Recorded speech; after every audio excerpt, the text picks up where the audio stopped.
தேவனுக்கு எல்லா துதியும் எல்லா கனமும் எல்லா மகிமையும் இன்றைக்கும் என்றைக்கும் எப்பொழுதும் உண்டாவதாக. ஆமென். நம்முடைய நல்ல மேய்ப்பராம் ஆராதனைக்குரிய கர்த்தராகிய இயேசு கிறிஸ்துவின் நாமத்தில் இந்த ஆராதனைக்கு வந்திருக்கிறவர்கள் யாவருக்கும் என்னுடைய அன்பான காலை வணக்கங்கள், வாழ்த்துக்கள்.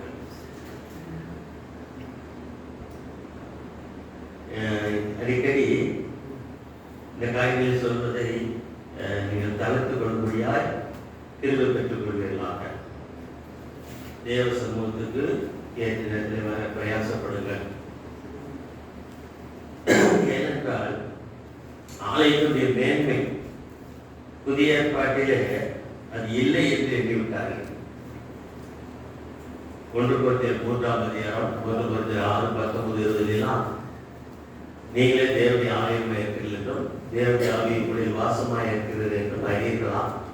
அப்படின்ற வசனத்தை வைத்து சிலர் ஆலயம் வருவதை அசட்டை பண்ணுகிறார்கள். ஞாயிறு ஆராதனை சிலர் தாமதமாய் வருகிறார்கள். அதை மேன்மை உணர்ந்தோம் என்றால் அதில் அவசியம் என்னவென்று உணர்ந்தோமானால், இந்த ஆராதனை யார் கவனிக்கிறார் என்று அறிவோமானால் நீங்கள் அதை கனவீனப்படுத்த மாட்டீர்கள். நீங்கள் உங்கள் அதிகாலை ஜெபம் கோடி நன்றிலாம் சொல்ல நீங்க கோடி சொல்ல வேண்டாம். தேவ சமூகத்துக்கு வந்து ஒரு 10 நன்றி சொன்னாலே போதும். அப்புறம்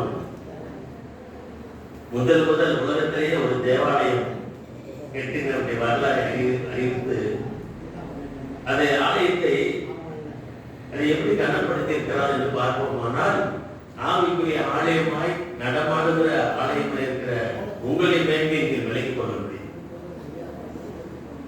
ஒரு காரியம் பிரசங்கி புஸ்தகம் 8ஆம் அதிகாரம் 10ஆம் வசனம் முதல் வார்த்தை. பிரசங்கி 8ஆம் அதிகாரம் பரிசுத்த ஸ்தலத்துக்கு போக்குவரவு செய்த இல்ல நிறுத்தி படிக்கணும். பரிசுத்த ஸ்தலத்துக்கு போக்குவரவு செய்த துன்மார்க்கர் அடக்கம் பண்ணப்பட்டதை கண்டேன்.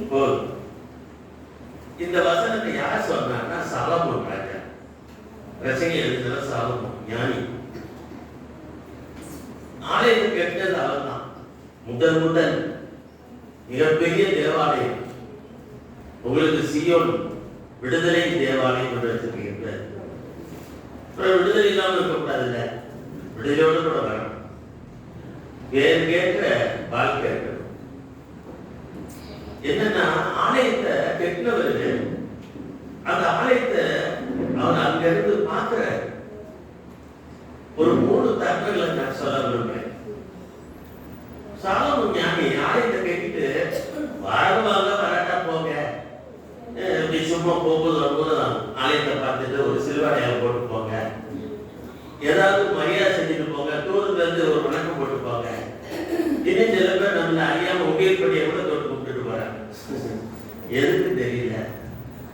ஒரு அம்மா கவர உண்டியல் படியிலே போட்டுட்டாங்க. ஐயா இங்க வச்சுக்கிட்டு அவங்களுக்காக ஜெபிப்பார். அதுக்கு தெரியல ஒரு அம்மா செஞ்சாங்க. ஒரு நாள் அதான் அவங்க வளர்க்கும் என்னமோ நம்ம பேர் தெரியக்கூடாதுன்னு மறைச்சும் போடணும். ஆனா இங்க வைக்கிற பழக்கம் வச்சுக்கன்னா இங்க ஒரு பயன்படுத்த ஜெபிப்பார். அதுதான் ஆலயத்தை கெட்டுனவர் ஆலயத்தை எப்படி கவனிக்கிறார்னா, ஆலயத்துக்கு அதாவது அது சொல்லப்பட்டிருக்கு பரிசுத்த ஸ்தலத்துக்கு போக்கு வரவு செய்த துன்மார்க்கன் அடக்கம் பண்ணப்பட்டதை கண்டேன். அதே துன்மார்க்கன் அடக்கம் பண்ணப்பட்டதை கண்டேன். சாலமோன் சொல்றார், ஆலயத்தில் வந்ததுல துன்மார்க்கன் வந்து போயிருக்கிறான், அவன் அடக்கம் பண்ணப்பட்டதை கண்டேன். லூக்கா எழுதின சுவிசேஷத்துல புதிய ஏற்பாட்டுல 21ஆம் அதிகாரத்துல கடைசியில் ஆண்டவர் இயேசு அவர் தேவாலயத்துக்கு போறார். இந்த எருசலேம் ஆலயத்துக்கு தான் போயிருக்காரு. இது ஜெப வீடு இல்ல, இது ஆலயம். அவர் அதிகமாய் 90% அவர் அற்புதங்களின் நன்மையை செய்தது ஜெப வீட்டில் தான். சினா அப்படின்னு சொல்லுவாங்க, ஜெப வீடு. ஆலயம் ஒன்றுதான் இருந்தது எருசலேம்ல. அது வருஷத்தோறும் பஸ்காவை அனுசரிக்க போவாங்க. இயேசு கூட வருஷத்தோறும் அப்படியே தாயிரப்போடு போய்விட்டார். எருசலேம் நாசரேத்திலிருந்து போய்விட்டார். இங்க இயேசு ஆண்டவர் தன் ஊழியர் வந்த பிற்பாடு 30 வயசுக்கு பிற்பாடு வந்த பிற்பாடு ஊழியத்தை முடிக்கிற அந்த 32வது வயதுல ஆலயத்தில் போய் பார்க்கிறார். அங்க ஒரு 7 விதவை காணிக்கை போட்டதை கவனிக்கிறார். அது அவங்க அதை பார்த்தவர் நம்ம பார்த்த மாதிரி இல்லை, நம்ம பார்க்குற மாதிரி இல்லை. சில பேர் சொல்லுவாங்க காணிக்கை போடுறதா நல்ல சவுண்டா போடுங்க. சவுண்டா போடுங்கன்னு என்ன அர்த்தம்னா பல்கா போடுங்கன்னு அர்த்தம். நீங்க அதிகமா கொடுத்தா அதிகமா பெற்றுக்கொள்வீங்க அப்படின்ற ஒரு வார்த்தை சொல்றது உண்டு சில ஆலயங்கள். சில இடத்துல டுமில் சத்தம் இருக்கும். 5 கிலோ காசு போட்டிருப்பாங்க. இப்போ 10 கிலோ காசு வேலை இருக்கு. அது போட்டா பயங்கர சத்தம் கேட்கும். சந்திர சமையல் நிறுத்தி பார்ப்பாரு, அதை விட பயங்கர சத்தம் கேட்கும். அங்க வரைக்கும் கேட்கும். ஆனா ஒரு 100 ரத்தம் போட்டா கேட்கவே கேட்காது. ஒண்ணு போடாட்டாலும் கேட்காது. அது ரொம்ப கவனமா இருக்கணும். ஆனா ஆண்டவர் இயேசு அந்த ஆலயத்துல ஒரு வாரம் உட்கார்ந்துட்டு அங்க ஆராதனை மட்டும் பார்க்கல, ஆராதனைக்குரிய விட என்ன செய்யறாரு, ஆராதனைக்கு வருகிறவன் என்ன செய்யறான்னு பார்க்காரு. ஒரு ஏழை விதவை தன் ஜீவனுக்குரிய எல்லாத்தையும் போட்டுட்டான். அங்க சொல்லப்பட்ட அவன் போட்ட காரியம் என்னன்னா அதிகமா போட்டான்.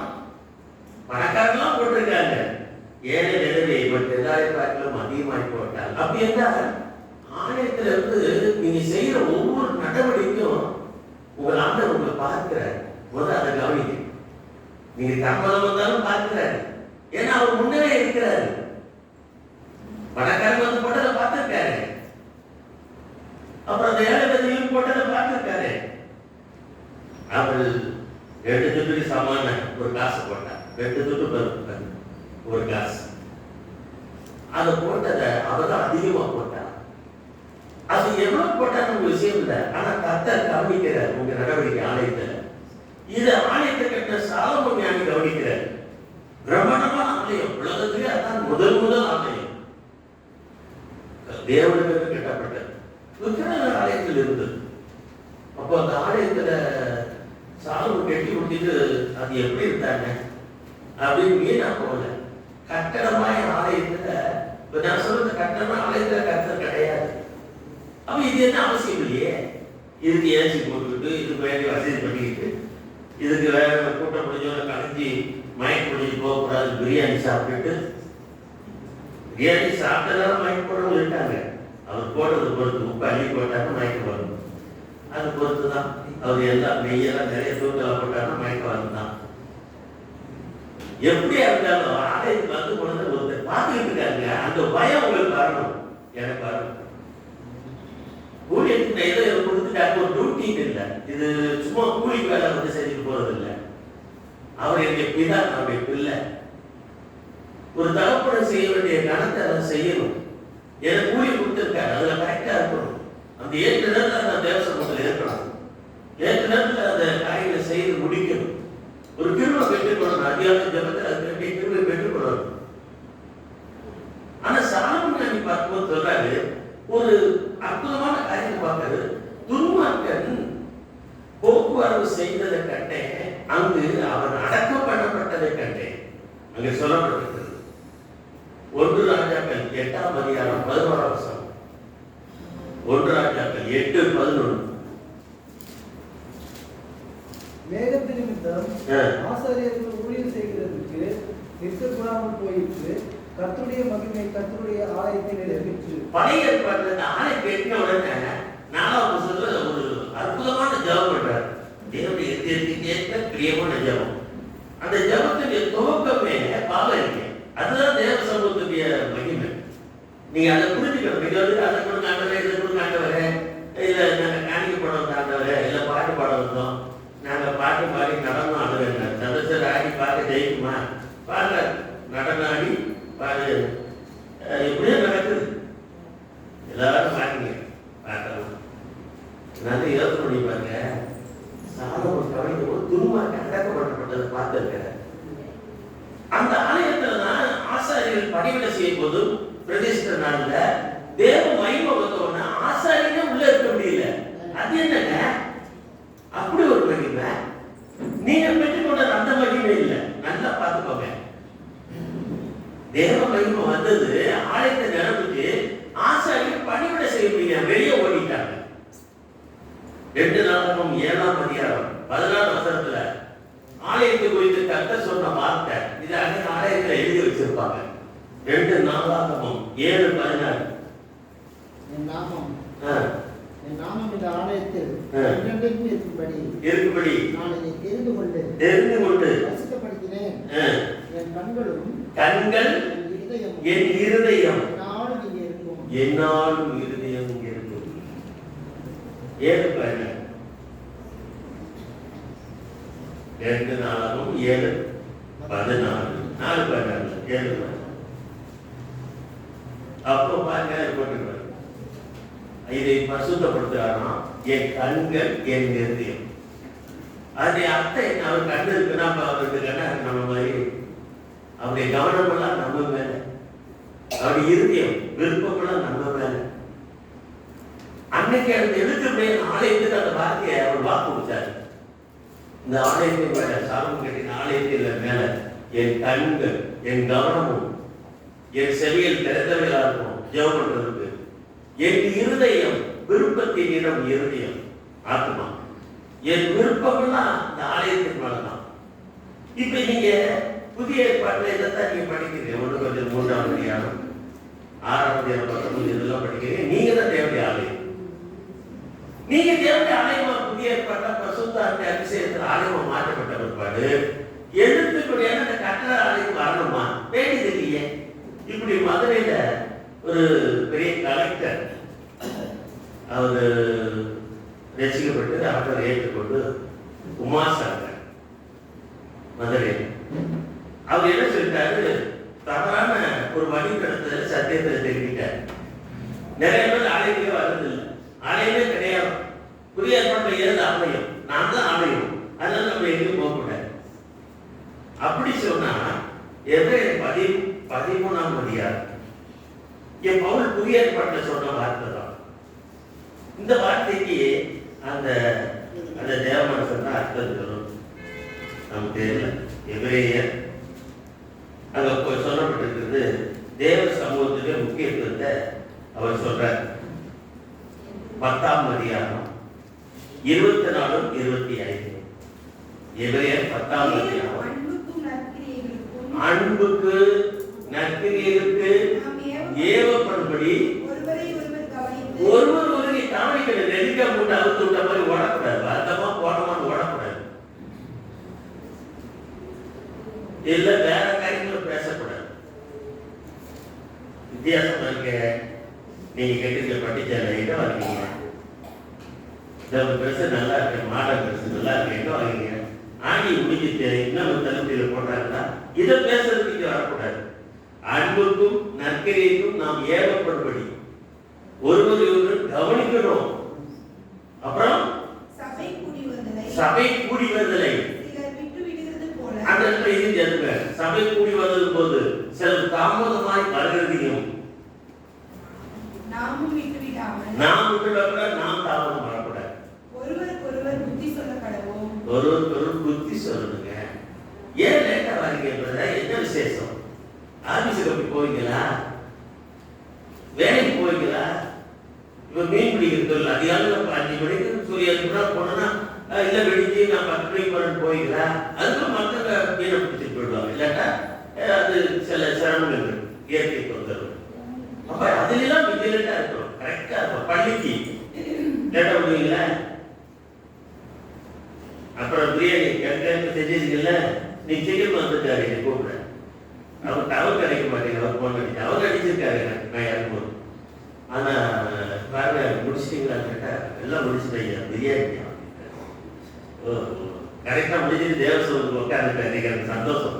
இல்லை நீங்க வந்த போது அப்பதான் கிட்டிக்கிட்டு சாலிச்சுக்கிட்டு இருப்பாரு. அது முக்கியம் இல்லை. அது ரெண்டாவது. அது ஏதோ உங்களை சந்தோஷப்பட்டு கொடுக்குற ஒரு காரியம். எந்த சபையில் இல்லாத ஒரு ஆசீர்வாதம். சரி. ஆனா அதை விட முக்கியம் அவரும் தேவ சமூகத்தில் இருக்கணும். அவரும் ஆசிரியப்படணும். இத புத்தி சொல்ல கடவும் நாடானது சமீபத்து வருகிறதை எவ்வளவாய் பார்க்கிறதோ அவ்வளவா புத்தி சொல்ல. இயேசு வருது ஒரு சீக்கிரம். உலக அடிவை நீங்க கவனிச்சுட்டு இருக்கீங்களா? பேரழிவை பார்த்துட்டீங்களா? இந்தியாவுடைய அஸ்ஸாம் தொடங்கி தென்னிந்தியா வரை உள்ள பேரழிவை பார்த்துட்டு இருக்கீங்களா? டெல்லியில நேற்று நடந்த அழிவை பார்த்தீங்களா? நினைச்சு பார்க்க முடியுமா? எப்படிப்பட்ட ஒரு உஷ்ணம் பெருத்த ஒரு மத்திய ரேகைக்கு மத்தியில் இருக்கிற ஒரு டெல்லி. ஆனா மழை வருது. தென்மேற்கு பருவமழை இன்னும் கொஞ்சம் பண்ணல. வேநாடு நான் ரிட்டையர்டா நூறு போய் சந்தோஷமா ஜாலியா அங்கேயே செட்டில் ஆகணும்னு இருக்கேன். ஆண்டர் விடல. இல்லாட்ட நான் டிக்கெட் வாங்கியிருக்கேன். அங்க வீடு வாங்கி உட்காந்துலாம் பார்த்தேன். அவனு சூப்பர் கண்ணு குளிர்ச்சியா அவ்வளவு மகிழ்ச்சியான ஒரு என்ன எனக்கு ஏற்ற சாப்பாடு இருக்காது. நாமளே நினைக்க வேண்டியதான். மற்றபடி எல்லாம் மற்றதெல்லாம் கிடையாது. நிறைய ரெட்ட கலர்ல இருக்கும். ஜோப்பு கலர் இருப்பாங்க. கை கொடுக்கலாம் அப்படி செய்வாங்க. எல்லாம் அப்படி இருக்கும். ரத்த வாடையோட. ஆனா நான் ஆசைப்பட்டதை கர்த்தர் அனுமதிக்கல. எனக்கு 90% ஜபத்தை அவர் கேட்கல. அதனால ஆண்டோடைய சமூகத்தில் இருக்கிறேன். கர்த்தர் 1000 நன்றி சொல்றாங்க. கோடி கோடி நன்றியா. அது என்ன தெரியுமா? அநேக ஜபத்தை உங்க ஜபத்தை ஆண்டவர் கேட்காதனால நீங்க தேவ சமூகத்துக்கு வாரீங்க. கேட்டுருந்தா வர மாட்டீங்க. நன்மை பெற்றவங்க அனைவரும் காணாம போயிட்டாங்க. யோவான் 4 இயேசு கேட்கிறார், நீங்கள் போய்விட மனதா இருக்கிறீங்களா? நாங்க எங்க போவோம்? நித்திய வசனங்கள் உள்ளத்தில் இருக்கிறதே. நாங்க எங்க போவோம்? இயேசு விட்டு நீங்க எங்க போக முடியும்? அதெல்லாம் நமக்கு ஏதாவது அட்ரஸ். நம்முடைய தகப்பன் பேர எங்க அப்பா பேர் வில்லியம்ஸ்னா வில்லியம்ஸ் மகட்டோட பெருமையா? இல்ல ஊர் பெருமையா? ஜாதி பெருமையா? படிப்பா? உத்தியோக பெருமையா? குடும்ப பெருமையா? எல்லாம் குப்பை. இயேசு என் வாழ்வில் வந்ததுனால எனக்கு ஒரு அர்த்தம். அலெக்சாண்டர் முழு உலகத்தையும் அதிகமாக கைப்பற்றின 28 வயது வாலிபன். 28 வயசுல நீங்க நிறைய பேர் இங்க தேவசனம் தாமதமாக சில பேர் தூங்கிட்டு இருக்கிறீங்க. கவனக்குறைவா. அவர் எவ்வளவு எக்ஸசைஸா இருந்திருக்காரு பாருங்க. அப்படியே மாம்சத்துல அவ்வளவு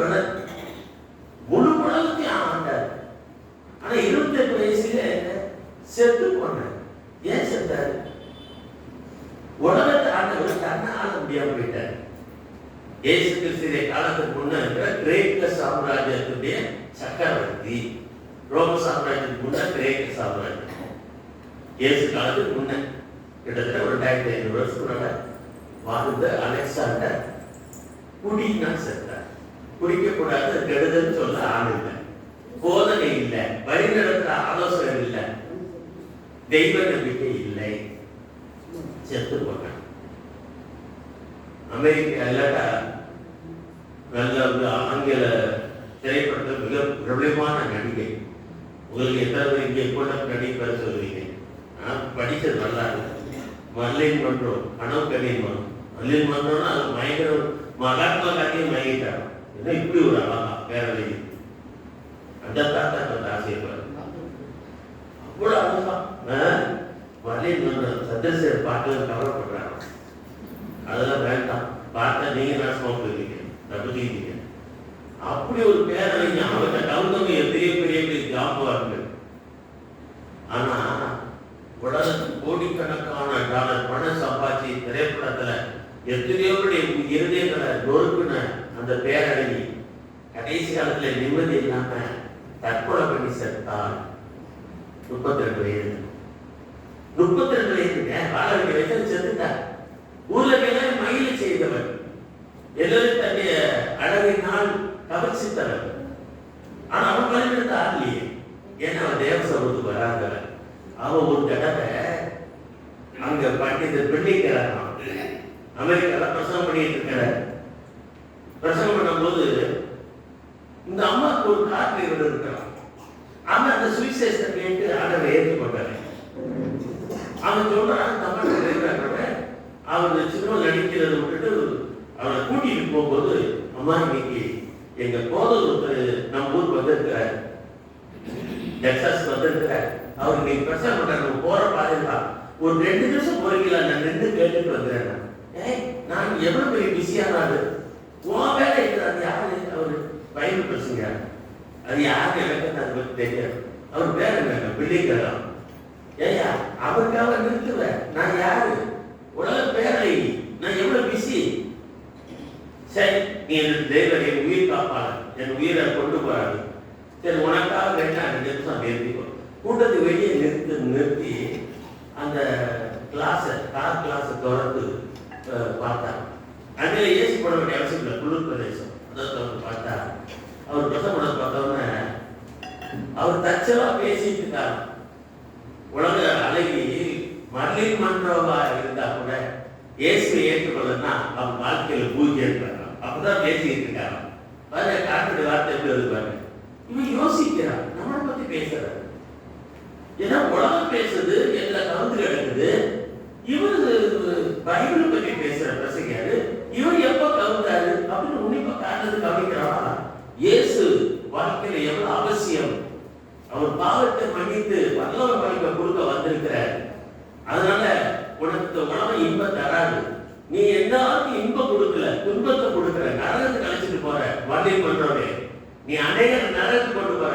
இயேசு பரலோகத்துக்கு கொண்டு போறதுக்காக வந்தவர். அவை நீ ஏற்றுக்கொண்டா நடு தச்சலா பேசுறாங்க. இந்த அம்மா அதை கேட்டனா அசைச்சு போயிட்டாங்கன்னா, ஐயோ அதுக்குள்ள இருக்க முடியாது, நீ வண்டி எடு அப்படின்னு அந்த தப்பை கூட்டிட்டு போயிட்டாங்கன்னா, அவர் கடைசியில் மனதில் எங்க போய் நீங்களே முடிவு எடுத்துக்கோங்க. முழு உலகத்தை ஆதாயப்படுத்தினவர், முழு உலகம் பேசப்பட்டவர், இங்கிலாந்து அரசர் வரை பேசப்பட்ட நடிகை. எதுக்கு நான் சொன்னா, தேவ சகோதரிகள் உங்க வேண்மையை நீங்க உணர்ந்தீங்கன்னா, துன்மார்க்கன் அடக்கம் பண்ணப்பட்டதை சாலமோன் ஞானி பார்த்தாராம். என்ன துன்மார்க்கம்? தேவ சமூகம் வருவதனால பார்வை வருகிறவன் பசுத்தவனாய் வெளியே போவான். உங்கள் துன்மார்க்கங்கள் அடக்கம் பண்ணப்படும் தேவ சமூகத்துக்கு வரும்போது. ஒன்றுக்கு காயங்கள தியானத்தில் ஆகியானம் சொல்லி தருகிற பாடத்தை பாருங்க. மத்திய எழுதின சுவிசேஷம் 12ஆம் அதிகாரம் 9ஆம் வசனம்.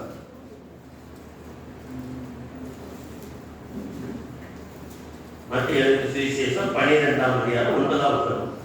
அவர் அவ்விடம் விட்டு போய் அவருடைய ஜெப ஆலயத்தில் பிரவேசித்தார். இயேசு அதிகபட்சமாய் எருசலேமுக்கு வேற தான் போனார், ஜெபாலயத்துக்கு தான் போனார். அது பேரே ஜெபாலயம், சினாகோ அப்படிமா. சேப்பல் கட்டளைக்கு வச்சிருப்பாங்க, சேப்பல் வச்சிருப்பாங்க, சின்ன சின்ன குடிசை. அது மாதிரி அந்த ஒரு ஜெபாலயத்துக்கு இயேசு போறார். ஓய்வு நாள்ல தான் போய் நன்மையை செய்கிறார், பிரமாணத்தை மீறுறாரு. இப்ப என்ன போட்டிருக்கு, ஜெபாலயத்துல போகும்போது அங்கே ஒரு சூப்பின கையுடையவன் ஒருத்தன் இருந்தான். அவனுக்கு சோகம் கொடுத்தார். அந்த 10-13 வரை அது எழுதப்பட்டது. கர்த்தர் அவனை பார்த்தார். தேவனுக்கு இந்த சூப்பின கையுடையவனாய் நீ இங்கே வருவாயானால் இங்கே கர்த்தர் உன்னை அவனுடைய ஒரு கையை போல மறுகை சுத்தமாயிட்டு எழுதப்பட்டிருக்கும். அப்படின்னா உன் வாழ்விலே சூப்பின அனுபவங்கள் மாற்றப்படும். அது என்ன சூப்பின அனுபவம்? துன்மார்க்கன் சாகணும். தேவ சமூகத்தில் என் துன்மார்க்கத்துல நான் செத்து கிறிஸ்துக்குள் பிழைக்கணும், கிறிஸ்து என்னில் வாழணும். பவுல் சொல்லுகிறார், அனுதினமும் நான் சாகிறேன். சிலுவை உபதேசம். தயவுசெய்து இன்னைக்கு கள்ள உபதேசத்தில் மாட்டிக்கிறாதீங்க. அருமையான சியோன் விடுதலை சபையாரே, கள்ள உபதேசம் ஆசீர்வாதம் ஆசீர்வாதம் ஆசீர்வாதம் செழிப்பின் உபதேசத்துல போய் ஏமாந்து போயிடாதீங்க. சிலுவையின் உபதேசம் பாடுதான், கஷ்டம் தான், ஒவ்வொருத்தரும் தான் புலம்பல் தான். உபயோகம் வந்தவனே சொல்லிட்டு இருந்தாரு. தேவசம் அதெல்லாம் போயிடுச்சா? அதுவல்ல, உங்கள்கிட்ட இருக்கிற துன்மார்க்கம் சாகும். அது சாகணும்னால சில பாடுகள் இருக்கலாம். அதுவல்ல பிரச்சனை. என்னுடைய துன்மார்க்கத்துக்கு நான் சாகிறேன். அதுல ஒன்று சூழ்நிலை கையுடைய அனுபவம். என்ன ஆகணும்? 14ஆம் அதிகாரம் 3ஆம் வசனம். அது என்னன்னு பாருங்க. என்ன ஆகணும்? 14:3. நாங்கள் பட்டயத்தால் மடியும் படிப்பும் எங்கள் பெண் சாதிகளும் பிள்ளைகளும் கொள்ளையாகும் படிப்பும் கர்த்தர் எங்களை இந்த தேசத்துக்கு கொண்டு வந்தது என்ன? எகிப்துக்கு திரும்பி போகிறதே எங்களுக்கு உத்தமம் அல்லவோ என்றார்கள். கொஞ்சம் நீங்களே உங்க ஆராய்ச்சி பாருங்க. எனக்கு தெரியாது, அப்படி ஸ்கேன் பண்ண தெரியாது. ஆனா ஆவியானவர் அறிவார். சாலமோன் உட்கார்ந்து பார்த்தது போல இயேசு ஆண்டவர் ஆலயத்தில் உட்கார்ந்து என்னை உங்களை பார்க்கிறார். இவன் ஏன் தாமதம் போவார்? எதனால தெரியுமா? இவன் ஆலயத்துக்கு வர்றதில்லை. அவங்க என்ன கணிக்கிறாங்கன்னா, இஸ்ரவேல் ஜனங்கள் எகிப்திலிருந்து விடுதலையானாங்க, ரட்சிப்பை குறிக்கிறது. ஒடுக்கத்தில் 10ஆம் அதிகாரத்தில் அது எழுதப்பட்டிருக்கும். நிழலாட்டம், பொருளாட்டம். செக்கடலை கடப்பாங்க, ஞானஸ்நானம் பெற்றவங்க இருக்கிறீங்க. ஓரேப் மலையில தாவல் வைக்கப்படுறாங்க, பரிசுத்த நிறைவு காட்டுது. சீனாய் மலை, அரபு தேசத்தில் சீனாய் மலை, அதை கடந்து வரணும். அங்க கடந்து வரணும். அங்க பிரமாணம் கொடுக்கப்படுது, வேதம் கொடுக்கப்படுகிறது. எல்லாம் பெற்றும் வனாந்தரத்துக்கு வராங்க. வனாந்தரத்துக்கு வரும்போது ஒரு பின்மாற்றம் வருகிறது. யாரு உலகத்தில் இருக்கும் போது இல்ல, ரட்சிக்கப்படாத என் வாழ்க்கை எப்படி இருந்ததுன்னா நான் சும்மா இருக்கேன். ஆனா ரட்சிக்கப்பட்டு தேவனுடைய பிள்ளையா மாறி தேவ சமூகத்துக்கு வந்த ஒரு பாடு எனக்கும் ஒரு சூப்பின அனுபவம். அது என்ன அப்படின்னா, என் மனதுக்குள்ள வெளியே சொல்றது இல்ல. கூட்டத்துக்கு போய் என்னத்தை கண்டேன், ஜெபத்துக்கு போய் என்னத்தை கண்டேன், இன்னும் பல பிரச்சனை, தரித்திரத்துக்கு மேல தரித்திரம், பண போராட்டம், மன போராட்டம், குடும்பத்துல பிரச்சனை, தீர்ந்த பாடு இல்லையே. அதனால நான் பழைய உலகத்தானாவே இருந்துடலாமே. நான் சுடியிலிருந்து ரசிக்கப்பட்டு என்ன பிரயோஜனம்? என்னத்தை கண்டேன்? இந்த சலிப்பு, இந்த பின்வாங்குதல் எண்ணம், இதுதான் சூப்பின் அனுபவம் இஸ்ரவேலுக்கு வந்தது. அதனால என்ன நடந்ததுன்னா, அதே 14ஆம் அதிகாரத்துல அப்படி எண்ணினவர்கள் இவன் தேவ சமூகத்துக்கு சூழ்நிலையோட வந்தபோது கர்த்தர் அவனை அந்த கோயில்னால அவனுக்கு அற்புத சொத்து கொடுத்தாரு. அவன் வீட்டுல தான் வந்திருக்காரு. தேவ சமூகத்துக்கு வந்தனா உங்க கை மறுகையை போல சொத்தமாயிடுச்சு. உங்களுடைய ஆவிக்குரிய ஊனங்கள் குணமாகணும்னா தேவ சமூகத்துக்கு வரணும். தேவ சமூகத்துக்கு முக்கியத்துவம் இங்கே என்னுடைய துன்மார்க்கம் அடக்கம் பண்ணப்படணும். அதுல ஒன்று என்னுடைய பின்வாங்குதல் அனுபவம், பின்மாற்ற அனுபவம். நம்ம அநேக பேசுகிற பொதுமக்கள் வருது உண்டு. அதை யாரும் தப்பிச்சவங்க இல்லை. இந்த வருஷம் மொழி சளிப்பு வந்து போகுது. எந்தாலும் திருந்திர மாட்டேங்க. ஒரே நேரம் விசாரணையில ஜமையில் தான் இருக்கு. இது செய்யாம இருக்கலாமே. எத்தனை விஷயம் சாத்தான் அப்படிப்பட்ட எண்ணங்களை கொண்டு வந்து இருக்கிறான். ஆனா நான் தேவ சமூகத்துக்கு வயலாட்டம் வர்றதுனாலதான் அதுல இருந்து நான் மீட்கப்படுகிறேன், காக்கப்படுகிறேன். சோர்ந்து போய் உட்கார்ந்தேன்னா எடியா போல செய்தது போதும், செத்தால் தாவில்லை. எத்தனை விசை உங்கள் மகன் ஒருத்தர் சொல்லுங்க, இங்க இருக்கிற அத்தனை பேர்ல ஒரு நிமிஷம் ஆயிடும், ஒரு தடவை ஆயிடும், செத்தா தமிழ் நினைப்பு வரலன்னு நீ சொல்லுங்க. சைக்காலஜில சொல்றாங்க எல்லாரும் வந்து போகுது. அது எவ்வளவு பெரிய யோசனை இருந்தாலும் வந்து போகும். எங்கேயோ ஒருத்தர் முட்டிக்கிட்டு சளிப்பு வந்து இதுக்கு மேல இங்க வாழணுமா, இப்படி ஒரு கிறிஸ்தவ வாழ்க்கை தேவையா? உலகத்துல இருக்கும்போது தெரியல. உலகத்துல பாவியா இருக்கும்போது என்ன செய்ய, நான் குடியாதான் ஆயிட்டேன், துன்மாற்றமா நடத்தினேன், போகக்கூடாது போன வியாதியை வாங்கிட்டேன், செய்யக்கூடாது தப்ப செஞ்சேன், இன்னைக்கு தரித்திரமா இருக்கிறேன், காசை நிறைய பண்ணிட்டேன், கடனாளியா இருக்கேன். எவ்வளவு வேதனை சந்திக்கும் போது அங்க வழி தெரியாம இருந்தோம். நானே வழி சத்தியம் ஜீவன் சொன்ன இயேசுவன் வந்த போது பாவ சாபத்திலிருந்து விடுதலை தந்து நம்முடைய பாவத்தை அவர் ஏற்றுக்கொண்டு பாவமானார், நம்முடைய சாபத்தை அவர் சாபமானார். கல்வாரி சிலுவையிலே நமக்கு வேண்டிய தண்டனையை அவர் ஏற்று தீர்த்து விட்டாரே, விடுதலை பெற்ற தேவ பிள்ளையே. இங்க வந்து அந்த இஸ்ரவேல் ஜனங்களுக்கு ஒரு சலிப்பு மனாந்தரத்தில் பொறுப்பு இருக்கிறாங்க. என்னத்துக்கு இப்படி ஒரு வாழ்க்கை தேவையா? நேரத்துக்கு போனப்ப மட்டும் என்ன சாதிச்சது? இப்ப மட்டும் தாமதம் வந்தா இதுக்கு ஒரு பிரசனமா, இது பேங்க்ல ஒரு ஆள் கூட்டு வந்து பேச வைக்கணுமா? நீங்க அந்த சூழ்நிலை அனுபவத்திலிருந்து விடுதலை பெறணும். அவங்க அப்படி பெற ஒப்புக்கொள்ளாதனால மனாந்தரத்துல தேவன் நடத்தும் பொழுது குழம்பினார். மனாந்தரத்துல மண்ணா பூசிக்கப்பட்டார்கள். அவங்க காடையை கேட்டாங்க, சிக்கன் மட்டன் பிரியாணி. யாரு மட்டன் பிரியாணி? மட்டன் பிரியாணி அவரு என்னவோ போடுறாரு, கோழி பிரியாணி போடுறாரு, மட்டன் பிரியாணி, காடை பிரியாணி போட்டுக்கீங்களா? காடை கோழி காக்கா மாதிரியே இருக்குறாங்க. காக்காவை காடை போட்டுருவீங்களா? 2 ரூபாய் வேறு பிரியாணி கடை பேர் கொண்டு வேறு சாப்பிட மாட்டீங்களா? எது போட்டாலும் கேட்டு தெரிஞ்சுக்க வேண்டியதான். என்னடா உட்காந்து திண்டுக்கல் பிரியாணின்றாங்க, தலைப்பாக்கட்டு திண்டப்பதான் தெரியுது. கேள்விப்பட்டு நம்ம இப்படிலாம் பழகவே பயிரெஞ்சுதான் சொன்னேன்.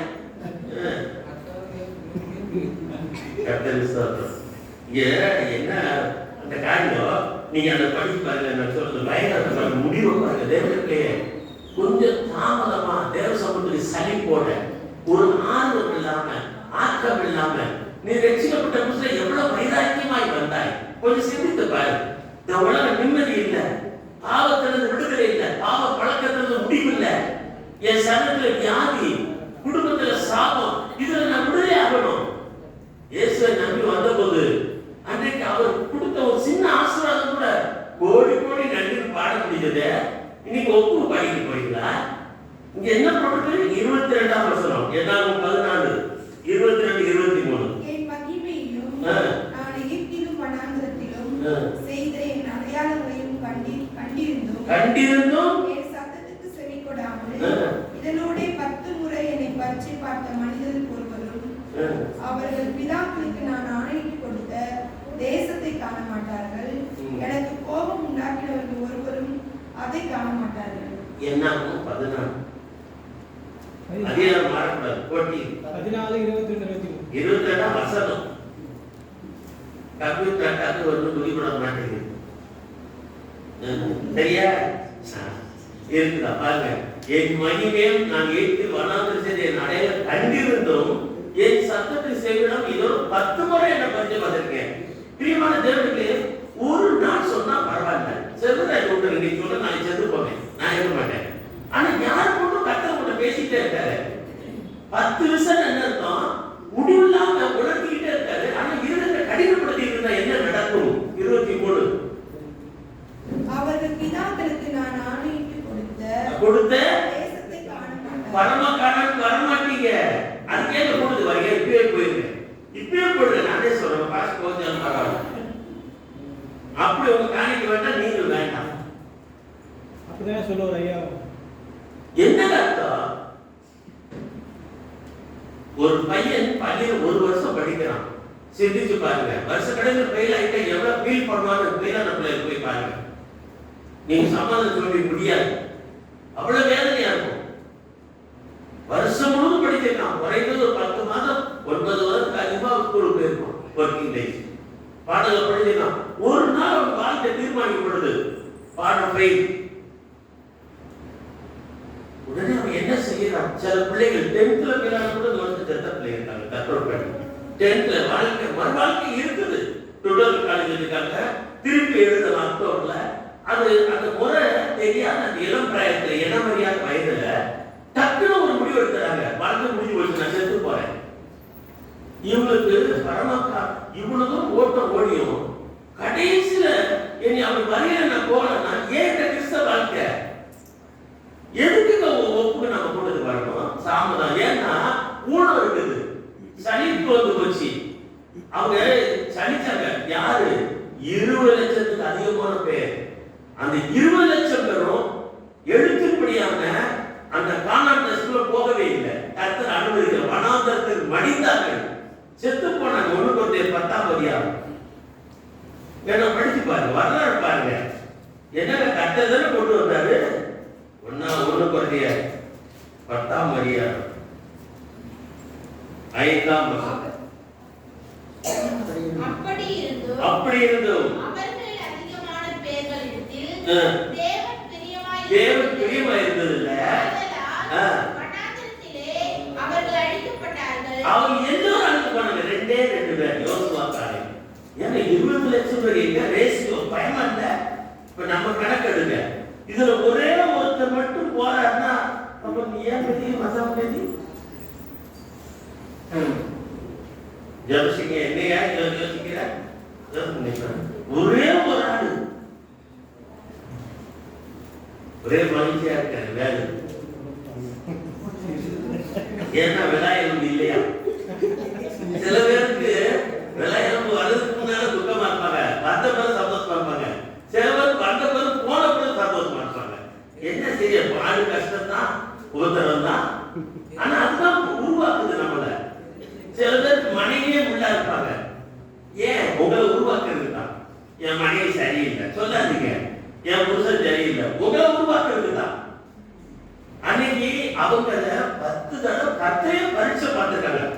நீங்க நம்ம 26-35 வரை 26ஆம் அதிகாரம் அதே என்ன 64ஆம் வசனம் தமிழ்ல வருமா? வருமா? சொல்லுங்க. 26ஆம் அதிகாரம் ஒரு அதிகாரத்தை போட்டுருக்கேன். 64ஆம் வசனம் 64. முன்பு மோசேயும் ஆசாரியனாகிய ஆரோனும் சீனாய் வனாந்தரத்தில் இஸ்ரவேல் புத்திரரை எண்ணுகிறது போது இருந்தவர்கள் ஒருவரும் இவர்களுக்குள் இல்லை. பாருங்க, புறப்பட்டதுல ஒருத்தர் கூட இப்ப காணாம போலியா, வழியே மாண்டு போனாங்க. ஏன்னா இதை கேட்பது பாக்கி வரலாறுங்க. இது நம்ம படிப்பனை. இதை 1:10 அதிகாரத்துல இவைகள் நமக்கு திருஷ்டாந்தம். 1:10 அதிகாரம் 11ஆம் வசனம். இவைகளெல்லாம் திருஷ்டாந்தங்களாக என்சாம்பிளாய் அவருக்கு சம்பவித்தது. உலகத்தின் முடிவு காலத்தில் உள்ள நமக்கு எச்சரிப்பு உண்டாகும்படி எழுதப்பட்டிருக்கிறது. அப்படியாங்க? எச்சரிப்பு உண்டாங்க. எச்சரிக்க தேவனுடைய சும்மா ஏதோ கட்டுறவங்க ஆசிரிப்பாரு, நினைச்சே தருவாரு, 4 வீடு கட்டி தருவாரு, 2 பங்களா தருவாரு, வேண்டிய படிப்பை தருவாரு, கேட்ட மனைவியே தருவாரு. இப்ப லேட்டஸ்ட் அவங்க நடிகை உனக்கு பண்ணா தருவாங்க, தேர்ந்து கொடுப்பாங்க. இந்த கதையில ஏமாறக்கூடாது, அது வேண்டியது இல்லை. ஆண்டவரை நீர் எங்களுக்கு வரணும். அன்னைக்கு அவங்க ஆண்டவரை விட்டுட்டாங்க, ஆண்டவருடையது தேடினாங்க. கெட்ட குமாரன் லூக்கா பாடத்துல அப்பாவுடைய சொத்தை கேட்டான் உரிமையா. என் மகனுடைய சொத்து சம்பாதிச்ச போற அப்பா பிதா கொடுக்கிற எல்லா ஆசீர்வாதத்தையும் இயேசு நாமத்துல எபேசியர் 1:3 உணர்வுக்குரிய சகல ஆசீர்வாதத்தை வாங்கின தேவ பிள்ளையே ரட்சிக்கப்பட்டிருக்கிறீங்க. பாவ மன்னிப்பு தண்டனை நான் இல்லை, தண்டனை இயேசு ஏற்றார். ஞானஸ்நானத்துக்கு எப்படி ஞானஸ்நானம் எடுத்தவங்க உங்களில் அதிகம் பேர் பரிசுத்தாவி பெற்றவங்க இருக்கிறீங்க. பரிசுத்தாவி பெற்று வரங்கள் பெற்றவங்க, ஊழியரை செய்யறவங்க. ஆனாலும் மத்திய 7 சொல்றாரு, நான் உங்களை அறியேன். ஓசியா புஸ்தகத்துல ஒரு வசனம் இந்த ஜனங்களை பற்றி தீர்க்கதரிசி எழுதுறார். ஓசியா 7:8 ஓசியா சரி எப்ராஹிம் அந்நிய கலந்திருக்கிறான். அந்நிய ஜனங்களோடு கலந்திருக்கிறான். எதிராக திரும்பி பார்க்காத அப்பம். ஏன் அது என்ன அப்பம்? அப்பம் தோசை நமக்கு அப்பம் தோசைன்னு சொல்லுவேன். என்ன வேணும்? 2 தோசை ரெடியா? சரி. அந்த தோசை திருப்பி போடாம சுட்டு கொடுத்தா சாப்பிடுவோமா? செஞ்சிருக்குமா?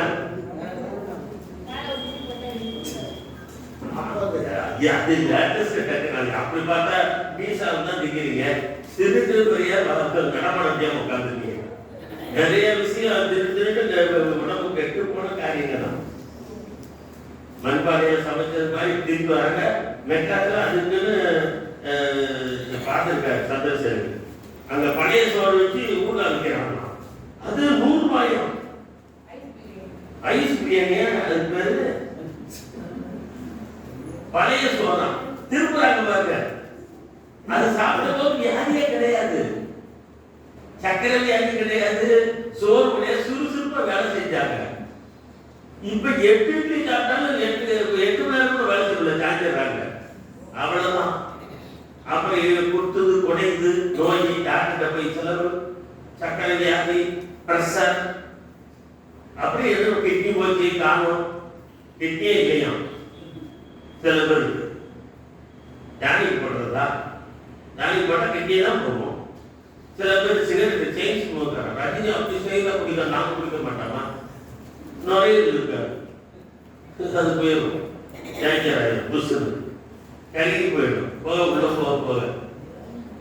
எப்ராஹிம் திருப்பி போடாத, திருப்பி போடாத சாப்பிட முடியுமா? வேலை ஒரு தடவை வேகாத தோசை கொடுத்தீங்க, அதனாலதான் சொல்ற அனுபவமா.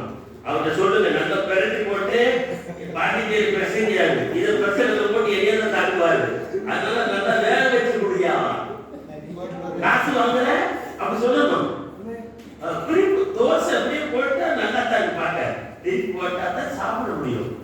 ஒரு பக்கம் வந்தா பாத்திரத்தை கவுத்தி போட்டு சாப்பிடுறது நம்ம கம்மி பண்ணலாம். ஏன்னா அவங்க லேட்டஸ்ட் டெக்னாலஜி. அந்த தோசை திருப்பி போட்ட சோம்பேறித்தனத்தால கப்ப கவுத்துறது. ஏமாந்த வேலை டெக்னாலஜி. 16 வருஷம் என்ன சொல்லிட்டு அதே 7 16 திருப்புகிறார்கள். ஆனாலும் உன்னதமானவரிடத்திற்கு அல்ல, மோசம் போகிற வில்லை போலிருக்கிறார்கள். அவருடைய அதிபதிகள் தங்கள் அது நிறைய கதை ஓடு. என்னன்னா திரும்புறாங்க. இப்ப பேசப்படும் போது ஆண்டவர் பேசுறாரு, சொல்றாரு இல்ல, நான் திரும்ப சொல்றாரு பேசுறா, நீங்க வளர்க்கவே மாட்டீங்க. கர்த்தர் பேசுறாருன்னு நீங்க உணர்ந்தீங்கன்னா ஆசிரியப்படுவீங்க, திருத்தப்படுவீங்க, உணர்வடைவீங்க. அந்த உணர்ச்சி வசப்படோட போகாதீங்க. அதான் இஸ்ரவேலுடைய காரியம்.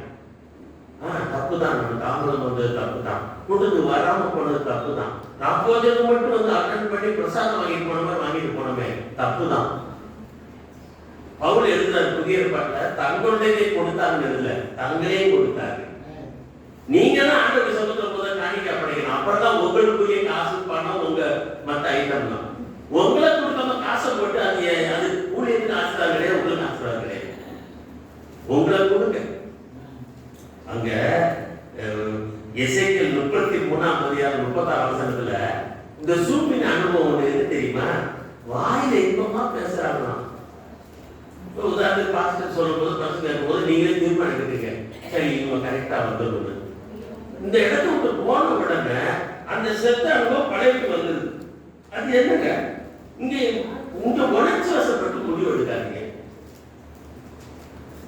உங்கள் ஆண்டவர் உங்களை கவனித்துக் கொண்டிருக்கிறார். திருப்பி தேவ பயத்தோடு தேவ சன்னிதியில நின்று நடுக்கத்தோடு பேசுறேன். நான் பேசுகிறத என்னுடைய செயல்பட கர்த்தர் கவனிக்கிறார். நான் சொன்னதை சொல்றானா? நான் சொன்னதை சொன்னானா? இல்ல அவங்களுக்கு இருதயத்துக்கு பிரியமா பட்டம் தட்டிட்டு போனாங்க? கர்த்தரை பிரியப்படுத்தணும். உங்களுக்கு கசப்பா இருக்கும், மனதெல்லாம் கசப்பா தான் இருக்கு, ஆனா அதுதான் ஆரோக்கியம் கொடுக்கும். மார்க் 1:23 தேவ சன்னிதானத்துக்கு வந்து போக்குவரவு பண்ண துன்மார்க்கன் அடக்கம் பண்ணப்படுவது இன்னொரு அனுபவம். தேவ சமூகத்தை எவ்வளவு மேன்மன் பாருங்க, அதுதான் கடைசி முடிவு பாருங்க. அற்புதமான காரியத்தோடு ஆவியானவர் சொல்லி தருவார். மார்க் 1:23 அவருடைய ஜெப ஆலயத்திலே ஜெப ஆலயத்திலே அசுத்த ஆவி ஐயோ நசரேயனாகிய இயேசுவே 21 வசனம் அசுத்தாவி பிடிச்ச மனுஷன் இருந்தான். 25 26 நேரா அங்க போயிடுங்க. அதற்கு இயேசு இயேசு நீ பேசாமல் இவனை விட்டு புறப்பட்டு போய் என்று அதை அதட்டினார். எங்க ஜெபாலயத்துல அசுத்தாவி பிடிச்ச வீட்டுல உட்கார்ந்துட்டு தான் வெளியில வராது. அப்ப யார் கொண்டு வரணும்? வேணுதான். ஆமா, பக்கத்துல ஒருத்தர் ஆட்டை பிடிச்சி அசுத்தாவி பிடிச்சிருந்தா நான் ஆலயத்துக்கு போறேன், நாங்க விடுதலை பெற்றவங்க. அவன் என்ன பாவம் பண்ணானோ, என்ன சாவு பிடிச்சானோ, அந்த விக்கிர சாமியை கையெடுத்தா அந்த சாமி அவனை பிடிச்சிருச்சு. அப்படி பேசாது, அறியாம இருக்கிறான். அவங்க கண்ணை திறந்து வாங்க, எங்க இயேசு கோயிலுக்கு வாங்க. எங்களுக்கு பேரு டெலிவரன்ஸ் சர்ச், எங்க சர்ச் விடுதலை தேவாலயம். வாங்க, அங்க வந்தீங்கன்னா உங்ககிட்ட இருக்கிற அசுத்தாவின் தன்மை இருக்கும், ஆவின் தன்மை இருக்கும், ஆவின் சுவாபங்கள் இருக்கும், கெட்ட சுவாபம் போகும். கெட்ட வார்த்தை பேசுறது, இங்க அந்நிய பாஷை பேசுறது, அதெல்லாம் மாறும். அசுத்தாவி பிடிச்சவன் இயேசு ஜெபாலயத்துல தான் கண்டாரு. நீங்க ஜெபாலயத்துக்கு ஏன் வருது காரியம்? எனில் அசுத்தாவின் வல்லமைகள் தன்மைகள் இருக்குமானா அது ரொம்ப கொடூரமானது. என்ன தெரியுமா? மார்க் 5ஆம் அதிகாரம் படிங்க. இது நம்மள நிறைய பேர் இப்படி ஆகப்பட்டிருக்கிறோம். 5 அவன் எப்பொழுதும் இரவும் பகலும் அவன் எப்பொழுதும் அவன் எப்பொழுதும் அப்படி படிச்சீங்கன்னா பைபிள் தொடர்பான பசுத்தவான்கள் இருக்கிறாங்க. அவன் புரியாது. அவன் எப்பொழுதும் இரவு பகலும் கல்லறைகளில் இருக்கிறான். கூக்கலிட்டு கல்லுகளினாலே தன்னை காயப்படுத்திக்கிறான். அசுத்தாவி பிடிச்சவங்க பாருங்களேன், நீங்க அவங்க நிலைமையை யோசனை பண்ணி பாருங்க. அசுத்தாவி பிடிச்சவங்க அசுத்த தன்மை பிடிச்சவங்க பிடிக்க பாருங்க. ஏன் அவன் விடுதலை உங்களுக்கு மன வாதனை வரல? கடப்பாக்கத்துல அந்த பீச் கிட்ட ஒருத்தர் பிடிச்சி ஆடி கிடக்கான். நமக்கு என்ன தண்ணியில் வந்து செட்டா பார்த்துட்டு போய் இருக்கு. இப்ப நிறைய பேர் அதை ஒரு வீடியோ வேற எடுத்துட்டு இருக்காங்க. ஒரு அடிபட்டு கிடக்கிறா, அவன் கடைசி வாக்குவாங்க படம் எடுத்துக்கிட்டான். அவனை காப்பாற்ற போயிட்டு இருக்க மாட்டேங்கிறாங்க. இது என்ன ஒரு சென்ஸ் தெரியல. அவனை காப்பாற்றுவோம். ஏன் அவனை போய் தொட்டா போலீஸ் கேஸாவும் நம்மளை கேட்பாங்க. போய் போலீஸ் ஸ்டேஷன் நீ தப்பு பண்ணி போய் நடுத்தானே போற சார்ஜ் சொல்ல கூப்பிடுவாங்க. ஆனா அதை பற்றி கவலை இல்லை. இந்த கடப்பாக்கள் எவ்வளவு பேர் குடிக்கிறாங்க, எத்தனை சாராய கடைங்க, பொது கடையில் மரவா கள்ளச்சாரை கட்டி குடிக்கிறாங்க. அவனுக்கு எங்களுக்கு என்னங்க, நாங்க டெலிவரி சர்ச்சைக்கு போறோம். தேவ பிள்ளையே உன்னை விடுதலையாக்குறது சிறைப்பட்டிருக்கல விடுதலையாக்குறதான். உங்களுக்கு ஒரு ஊழியர் இருக்குங்க, நீங்களாம் சீசர்கள். சில சபையில சில ஊழியக்காரங்க நாங்க சீசர் ஆக்குறாங்க. அந்த தமிழ் பிடிச்ச ஊழியக்காரங்களுக்கு எனக்கு கடுமையா கோபம். யாரும் 15 வருஷமா சீசர் ஆக்குறீங்க, இன்னும் ஒருத்தர் கூட ஊழியர் கொடுக்கல. ஆனா உங்க சபையில ஊழியர் கொடுக்கறாங்க, நீங்க செய்ய மாட்டீங்க. உங்க மேய்ப்பர் கொடுக்கிறாரு. இந்த சபை மேய்ப்பரை உங்களை வாழ்த்துறேன், மனசார வாழ்த்துறேன். உங்களை நீங்க பயன்படுத்தப்பட மாட்டீங்களான்னு ஏற்க நீங்க பயன்பட ஒப்பு கொடுக்க மாட்டேங்கிறீங்க. நான் எல்லாம் வந்துட்டு 1 மணி நேரம் 2 மணி நேரம் எடுத்துட்டு போறதே உங்களுக்கு என்னமோ பெரிய சாதனையா நினைக்கிறீங்க, தியாகமா நினைக்கிறீங்க. அதுலயும் தாமதம். நான் தான் திருப்பி சொல்றேன், வேண்டாங்க, சின்சியரா இருங்களேன். கத்துக்கணும், உண்மையா இருங்கள். உண்மையில மனிதன் பரிபூர்ண ஆசீர்வாதத்தை பெறுவான். ஏன் உங்களுக்கு இன்னும் தேவாலயம் வந்தோம், இன்னும் சில தீங்கு நீங்கல, ஏன் இந்த தரித்திரியம் போகல, ஏன் குடும்பத்துல சண்டை ஓயல, ஏன் வியாதி திருப்பி இல்லங்க. நீங்க வாழ்வு ஆத்மா வாழ்ந்தது போல நீ எல்லாருக்கும் வாழ்ந்து சோமா எங்க கர்த்தர் விரும்புகிறார். ரசிக்கப்பட்ட அப்பதான் அது சதத்திலையும் ஆரோக்கியமா இருக்கணும். அது உங்களை நீங்க அதிக பேர் கடல் வேலை செய்யறாங்க, நீங்க ஆரோக்கியமா இருக்கணும். கர்த்தர் விரும்புகிறார். அப்ப நீங்க தேவ சமூகத்துக்கு வாங்க. கர்த்தருடைய சமூகம் சில மணி நேரம் இன்னைக்கு சாயந்தரம் நாங்கள் ஊழியர் போறோம். அப்படி போய் கிராமங்கள டாக்ஸ் கொடுங்க. எதுக்கு வந்தா இயேசு நாமத்தினால அடி வாங்குங்கள. அதனால என்ன தப்பு பண்ணிட்டு அடி வாங்கிட்டீங்கல்ல, தப்பு பண்ணிட்டு போகாத போடும்போது அங்க அடி வாங்குவீங்கல்ல. ஆனா நீங்க நினைச்சு பாருங்க, கர்த்தருக்காக அடி வாங்குறது பாக்கியவான்கள், நீதி நிமித்தம் துன்பப்படுவது பாக்கியவான்கள். பரலோராஜா அப்படிப்பட்டவருடைய இயேசு சொன்னார் பிரசங்கத்துல. மார்க் 9ஆம் அதிகாரம் 25, 26, 27. இங்க ஒரு பிசாசு பிடிச்சவர் பாருங்க. இது என்ன பிசாசு பாருங்க. இங்க நிறைய பேர் அப்படி இருந்தாங்க. நான் ஆவியில உணர்ந்தேன். என்னது பாருங்க, என்ன வித்தியாசமா இருக்கு. மார்க் 9 இருக்கா? மைண்ட் இல்லையா? போட்டாச்சா அதான் இருப்பாங்க. 25, 26, 26 முதல் அப்படி படிங்க. அப்பொழுது ஜனங்கள் கூட்டமாய் ஓடி வருகிறது. இயேசு கட்டுது. அந்த அசுத்த ஆவியை நோக்கி ஊமையும் செவிடுமான ஆவியே, இவனை விட்டு புறப்பட்டு போ, இனி இவனுக்குள் போகாதே என்று நான் உனக்கு கட்டளையிடுகிறேன் என்று அதை அதட்டினார். அப்பொழுது அது சத்தமிட்டு அவனை மிகவும் அலைக்கழித்து புறப்பட்டு போயிட்டு அவன் செத்து போனவன் போல ஆயிட்டான் என்று கிடந்தான். 27 அவன் கையை பிடித்து அவனை தூக்கினார். அவன் எழுந்திருந்தான். புரியமானே செவிடு பூமிமானாகி 10 தடவை உங்க மேய்ப்பர் ஆமென் சொல்லுங்க, ஆமென் சொல்லுங்க. ஆமென் வரவே மாட்டேங்குது. பூமி செவிடெல்லாம் உட்கார்ந்து என்னங்க வாயை கட்டி வச்சிருக்கு பிசாசு. வெளியே விட்டு பார்க்க நம்ம சத்தத்தை பீச்சில் வேணும்னா கடல் பக்கம் பார்த்தா ஓ அப்படி பார்த்துருக்கு. இங்க இருந்து கடல்ல சத்தம் கேட்காது. அங்க இருக்கிற ஃப்ரெண்டை கூப்பிடுறாங்க. ஓ இங்க யாராவது நிறைய வாயா கூப்பிடுறாங்க. இங்க வந்து சொரா மீன், என்ன சீலா மீன், இது வெள்ளரா மீன், இங்க போய் நிறைய மீன். இப்படி வாயா வலையை விட்டுட்டு அங்க போய் இடத்த பிடிச்சிருக்காங்க. தலைமையை பிடிச்சிட்டு இருக்க இப்படி வாயா ஓய் ஓய் நம்ம கடல்ல கத்துறாங்களே. மைக்கில் தவிர்த்துருக்காரு இல்ல தொண்டையில ஆம்பி பேர் வச்சிருக்காரு. அங்க சவுண்ட் வருது. இங்க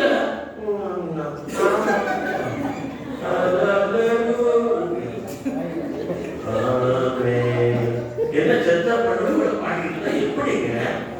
எப்படி தேவன் இருதயத்தில் இருந்தார். அடிபட்ட உடனே அடிபட்டு இருக்கிறாங்க. சத்தம் போடாதே இருந்தாரு. போடாம இருக்குமா? அடிபட்ட கோபத்துல என்னமா சத்தம் போடுறது தெரியுமா? எனக்கு தானே வழி தெரியுமா? சத்தம் போடாத வாய் போட்ட சொல்றாரு. இவருக்கு இங்க பூசி போட வாய் போடணும் அப்படிங்கிறாரு. பூமி செவரமானா நீங்க ரொம்ப டீசெண்டா நாங்க பாட மாட்டோம். எங்களுக்கு பாட தெரியாது, எங்களுக்கு படிக்க தெரியாது. ஆனா கெட்ட வார்த்தை மட்டும் பேச தெரியும். அது எந்த காலத்துல போய் படிச்சாங்க? எப்படியா எந்த விஷயத்த படிச்சீங்க? சண்டை வரணும், கோபம் வரணும் பார்க்கணுமே. 4 பிராணியெல்லாம் வச்சு பேசுவாங்க. பெத்த தாய் கூட படிக்காம நீ பெத்த தாயா, நீ பெத்த பேய். நீ சொன்னியா? சொல்லலையா? மைனர் சொல்லியிருக்காரு போல தம்பி. சொல்லவே மாட்டாங்க. சொன்னா என்ன அர்த்தம் தெரியுமா? அது வேற விஷயம். தாய் பெத்த தாய் பேய்னா பிறந்தது என்னது? அப்புறம் என்ன? எங்க அப்பா அநேக லத்தி தேடி கொடுத்து ஒரு சட்டம் போடுவாரு. கண்டிப்பா சொன்னா சொல்லுவாரு, அதை கூறு கட்ட பயன்பட அப்படி திட்டுவாரு.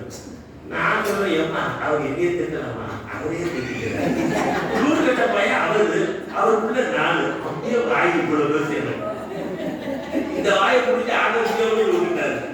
நீ உலகத்துல வேண்டாத பேசிக்கிட்டு இருக்க, இங்க வாட்டாங்க அடி கொடுப்பாரு. நீ ஏன்டா கூட சேர்ந்த?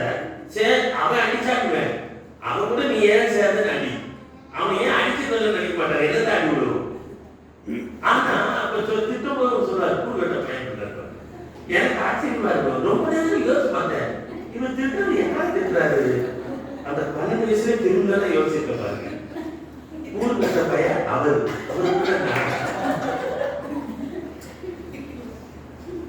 1 யோவான் 2:11 நம்பி சீக்கிரம். 1 யோவான் 2:11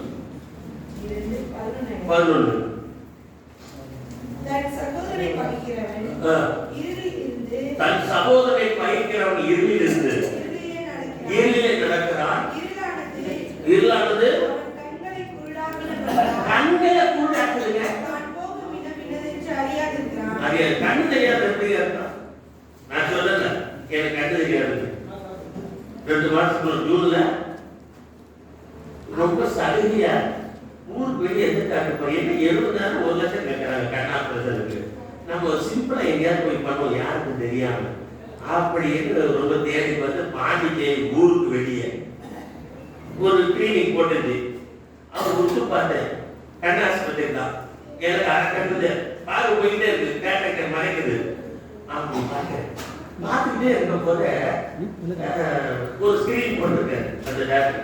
சரி விலைக்கு உள்ள போகும் அப்படின்னு இருட்டா இருக்கு. என்னடா இருட்டா இருக்கு உள்ள போன வாங்க வாங்க வாங்க வாங்க காபி சாப்பிடுங்களான்னு கேட்டாரு. எந்த டாக்டர் காபி சாப்பிடுங்களான்னு கேட்டாரு. ஊழியம் செஞ்சாலே கேட்க மாட்டேங்கிறாங்க. அநேக இடத்துல இங்கதான் கிடைக்குது. அங்க கேட்டது எதிர இடத்துல ஊழியம் செஞ்சு பட்டியாவே திரும்பி போயிருக்கேன் விசேஷத்துல தான் போய். அப்போ அந்த டாக்டர் நம்ம ஈஸ்வரன் நம்ம ஒருத்தர் மாட்டிருக்கோம் போல, இதுவரைக்கும் ஒரு பயம் வரல போல அப்படி கொஞ்சம் பயத்தோட போய் ஸ்டூல் எங்க இருக்கு பார்த்து தடையிட்டு உட்காந்து அவங்க திங்கதான் உட்காந்து சரி கண்ணை திறந்தாங்க. கண்ணை திறந்த கண்ணை திறந்து வாயில் அட்டப்பையா திறந்து போல மருந்த போட்டுட்டேன். கொஞ்சம் முடிஞ்சோட ஒரு 10 நிமிஷம் எனக்கு ரொம்ப நேரம் ஆச்சு. கண்ணை திறக்கவா வேண்டாமா இவர் எங்க இருக்காரு தெரியல. இருட்டா இருக்கு. ஸ்கிரீன் வேற மூடி இருக்கு. என்ன நடக்குதே தெரியல. அப்படியே போய் அவர்கிட்ட சார் சத்தத்தை இந்த மட்டும் நம்மளுக்கு ஒரு ஆள் அப்படின்னு மருந்து போட்டு காட்டலாமா போயிட்டாரு இருக்கும். ரொம்ப கழிச்சு வந்திருக்காரு உட்காந்து என்ன நடந்து கேட்குது. சார் எனக்கு என்னங்க இல்லை சார் ரொம்ப நேரம் ஆயிடுச்சு சார். அப்படியா சரி மருந்து போட்டேன்னா எப்படி இருந்தாரு. ஒரே குளிப்பா இருக்கு சார். குளிப்பா இருக்குதா என்னது குளிப்பா இப்படி இருக்கும் கண்ணுல கண்ணிலே போட்டீங்க என் வாயிலே போட்டீங்க.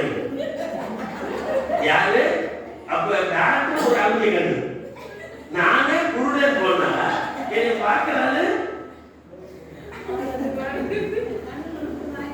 சார் வீட்டுல போய் கேட்டு வந்துடுறேன். ஆபீஸ் இருக்குன்னு பார்த்து கவனிக்கப்பட்டு வீட்டுல யார்கிட்ட கேட்கறது. அந்த மனுஷன் ஏதோ இவன் ஒரு கொஞ்சம் கரெக்டெல்லாம் நினைச்சா ஓடிட்டானே. நல்லவள காப்பி குடிக்கல குடிச்சா அதுக்கு 10 ரூபா கேட்டிருப்பாரு. யோசனை பண்ணி பாருங்க. ஒரு குருடன் இன்னொரு வழிகாட்ட முடியுமா? தேவனுக்கு நீங்க யாராவது உங்க சகோதரர் விசாரிக்கல.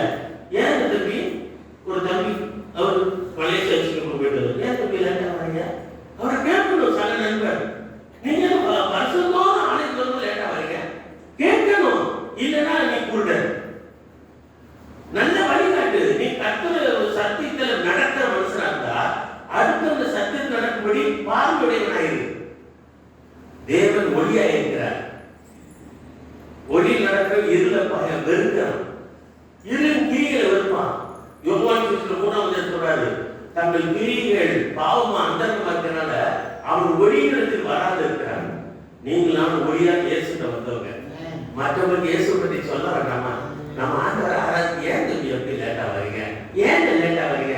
ஐயா போட்டு வந்தியா ஏன் லேட்டா வரீங்க? அவர் முதல்ல வந்து சொல்றேன் கேட்கறதுக்கு அவர் கவனமா இருக்காரு. அவர் பாட்டு பாடும்போது அங்க அந்த பாட்டை என்னடா பாட்டு பாடுற அப்ப பார்த்தா அது நடனாடி பாட்டு பாடி ஒரு வார்த்தை வருது. உண்மையிலே நடனாடி பாட்டு பாடுறது அது ஒருத்தர் தான்.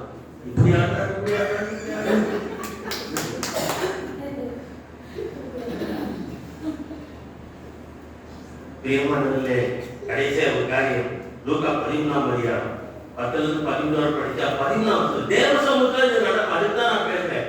தேவாலயம் துன்மார்க்க நடத்தப்படப்படுது. என்னுடைய துன்மார்க்கத்தனம் இங்கே வந்து சாகுதுங்க. தேவ சமூகத்துக்கு வந்து நீங்க விடுதலை பெற்றவங்களா போறீங்க, ஆசீர்வதிக்கப்பட்டவங்களா போறீங்க. புதிய ஏற்பாட்டு ஆலயம் இன்னும் நினைக்காதீங்க.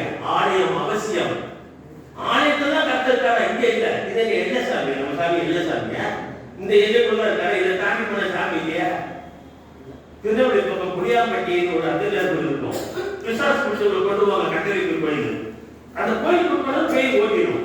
உள்ள போனாலும் சோதனை வைப்பாங்க. ஏன் பண்ணாங்க? நேற்று நமக்கு அந்த பாதை ஜெயிப்பாரு. பேய் போயிடுச்சுங்க. வெளியே வந்தோடனே இந்த பேய் மரத்திலே உட்கார்ந்து இருக்குமா. வெளியே வரணும் இப்படிதான் வரணும்.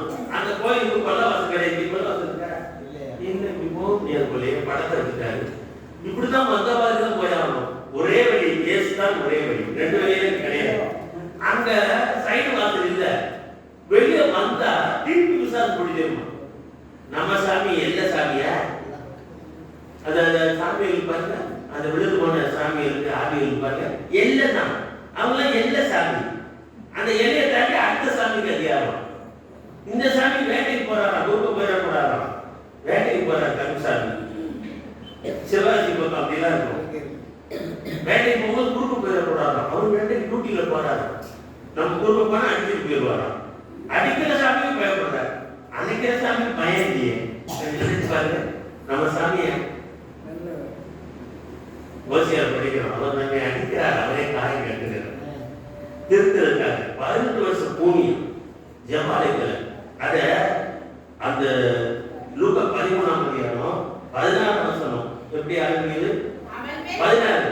இதோ இதோ சாத்தான் 18 வருஷம். சாத்தான் 18 வருஷம் இல்ல, சாத்தான் அக்கா கொஞ்சம் இந்த பிரபாவதி அம்மா இப்படி நல்ல பிள்ளையாட்ட வந்துருக்காங்க. இந்த சின்ன பிரபாவதி இப்படி இருக்கு. இந்த செகண்ட் பிரபாவதி எங்க அப்படியா ஒன்றும் தெரிய மாட்டேங்குது. அங்க என்ன பண்ணுங்க? இதோ சாத்தான் 18 வருஷமா கட்டியிருந்த ஆபிரகாமின் குமாரத்திய இவளை ஓய்வு நாளில் இந்த கட்டிலிருந்து அவிழ்த்து விட வேண்டியதில்லை. எத்தனை வருஷம் பிசாசு பிடிச்சிருக்கான்? அப்போ அவன் 18 வருஷமா ஆலயத்து பக்கம் வரல. யாரும் கூட்டிட்டு வந்திருக்காங்க. தேவனுடைய பிள்ளைய உங்க ஊர்ல கடப்பாக்கத்துல கூனி, அதாவது அந்த அர்த்தம் என்ன? கூனின்னா என்ன அர்த்தம்னா எவ்வளவு வேணும் நிமிர்ந்து பார்க்க முடியாத ஆளு. அது என்ன கூனி?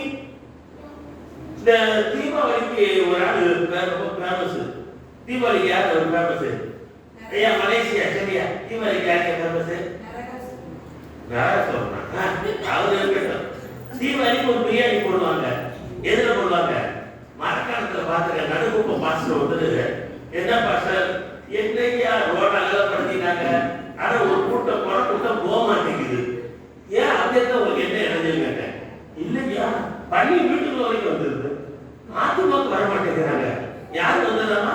பண்ணி புதுன்னு கட்டிட்டே இருக்கு. பாத்தீங்களா? அது தீபாவளி அன்னைக்கு தான் அதுக்கு ரொம்ப விலை. அன்னைக்கு நடக்கும் ஊழிய முடிச்சு பாரு பாஸ்டர் நான் சொல்றாரு, அவங்க என்ன சாப்பிட பாருங்க, என்ன ரத்த கலந்து சோப்பா இருக்கு.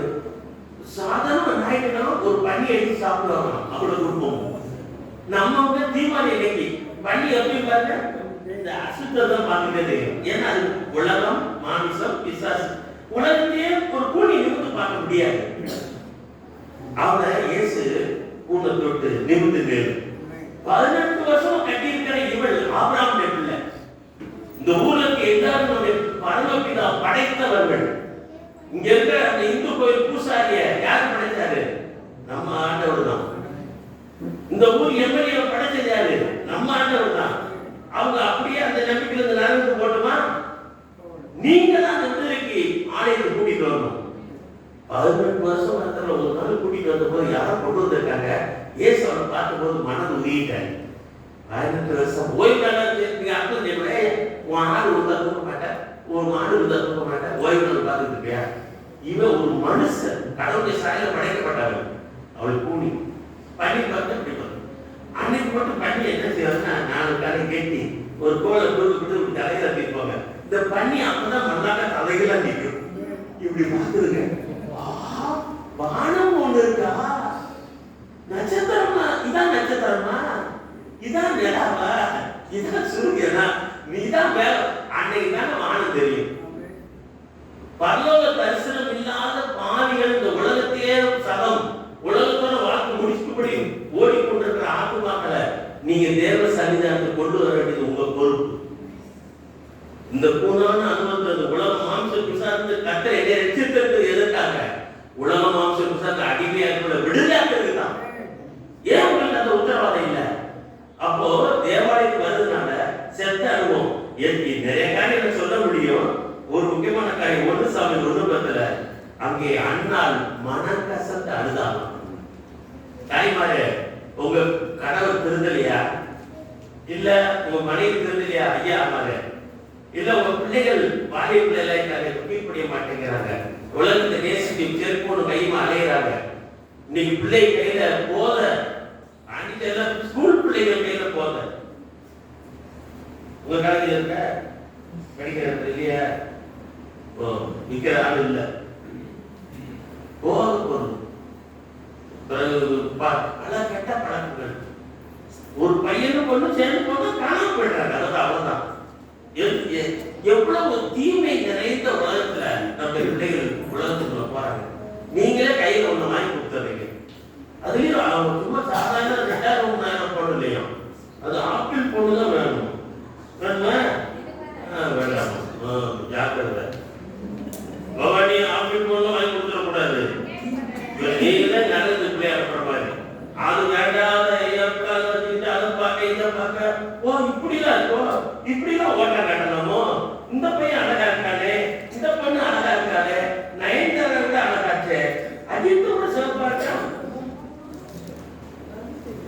ஆனா அவர் வந்து வருத்தப்படுறாரு, சிரிக்கிறாரு, ரொம்ப வருத்தப்படுறாரு.